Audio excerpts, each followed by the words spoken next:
Europe সেনজেনে আপনি apply করবেন, আপনার এই দেশের ভিসার মেয়াদ কতদিন থাকতে হবে?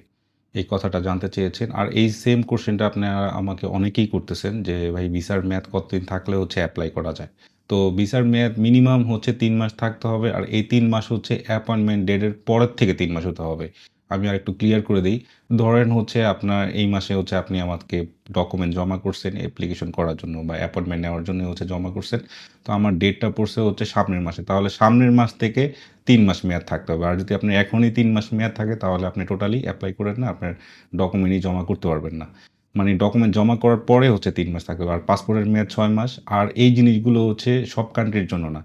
তাদের অবশ্যই চেক লিস্ট আছে। কোন কান্ট্রির কি ডকুমেন্ট লাগবে ওই চেক লিস্ট দেখেই হচ্ছে আপনি এপ্লাই করবেন। যেরকম সুইজারল্যান্ড, নেদারল্যান্ড, জার্মান, তারপর হচ্ছে স্পেন এইসব কান্ট্রি হচ্ছে ৩ মাস ভ্যালিড চাইছে। আরও অন্যান্য কান্ট্রি আছে ওদের আরেক রকম সিস্টেম। অবশ্যই এপ্লাই করার আগে দেখে শুনে এপ্লাই করবেন তাহলে আর সমস্যা হবে না।